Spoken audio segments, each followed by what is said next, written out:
আমদানিতে গতি বাড়লেও আমদানিতে বিধিনিষেধ এখনও ওঠেনি পুরোপুরি।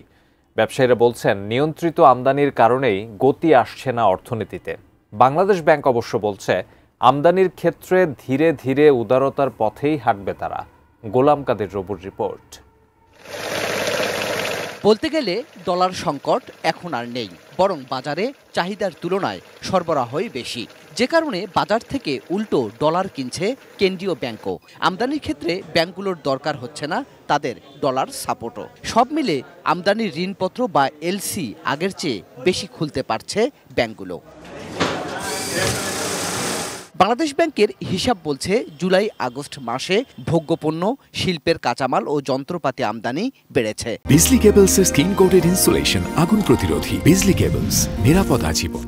সেপ্টেম্বরেও এলসি খোলার পরিমাণ বেড়ে হয়েছে ৬.৩ বিলিয়ন ডলার। ভোগ্যপণ্যের যে চাহিদা মেটানোর জন্য যে আমদানি করতে হবে, সে আমদানি আপনারা করবেন।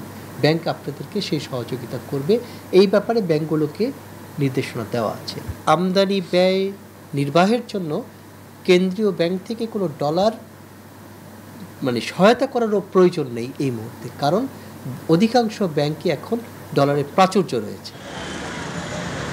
তবে ব্যবসায়ীরা বলছেন, আমদানিতে গতি আসায় তারা খুশি, কিন্তু এখনও আছে আগের আরোপ করা শর্ত বা বিধিনিষেধ। বহাল আছে এনবিআরের বাড়তি শুল্কও। বিলাস পণ্যের নামে নিত্য দরকারি পণ্যের আমদানি এখনও নিয়ন্ত্রিত বলেও মনে করছেন তারা। আমরা পাচ্ছি হয়তো ব্যাংক রেট বেশি নিচ্ছে বা মার্জিন 100% দিতে হচ্ছে। সরকার কোন নীতিতে বা কোন সিদ্ধান্তের উপরে ফলকে আমদানি বিলাসপণ্য হিসেবে গণ্য করছে আমি জানি না। ফল একটা সাধারণ মানুষের খাবার, রোগীর পথ্য। এত পরিমাণ ট্যাক্স বাড়াইছে। আচ্ছা, স্বাভাবিক ব্যাপার, যখন ট্যাক্স বাড়বে তখন তো আমদানি কমবে। যখন ইম্পোর্ট কমে যাবে তখন সরকার অবশ্যই সেটা রাজস্ব কমে যাবে। আমদানিতে এখনও শতভাগ এলসি মার্জিন দিতে হচ্ছে গাড়ি, ইলেকট্রনিক্স, হোম অ্যাপ্লায়েন্স, স্বর্ণালংকার, ফুল, ফল, তৈরি পোশাক, চামড়াজাত পণ্য, চকলেট, বিস্কুট, জুস, কফি, প্রক্রিয়াজাত ও পানীয় খাদ্যদ্রব্য।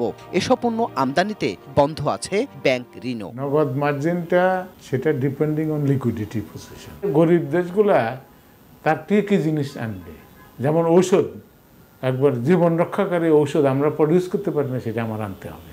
তারপরে খাদ্য জাতীয় জিনিস যেগুলো আমার এখানে প্রডিউস করতে পারি না, গ্যাপ আছে, সেটা আমার আনতে হবে। বিশ্লেষকরা বলছেন, এখন গড়ে মাসে ৬ বিলিয়ন ডলারের পণ্য আমদানি হচ্ছে। অর্থনীতিতে গতি আনতে যোগ হওয়া দরকার আরও ২ বিলিয়ন ডলার। গোলাম কাদের রবু, এটিএন নিউজ।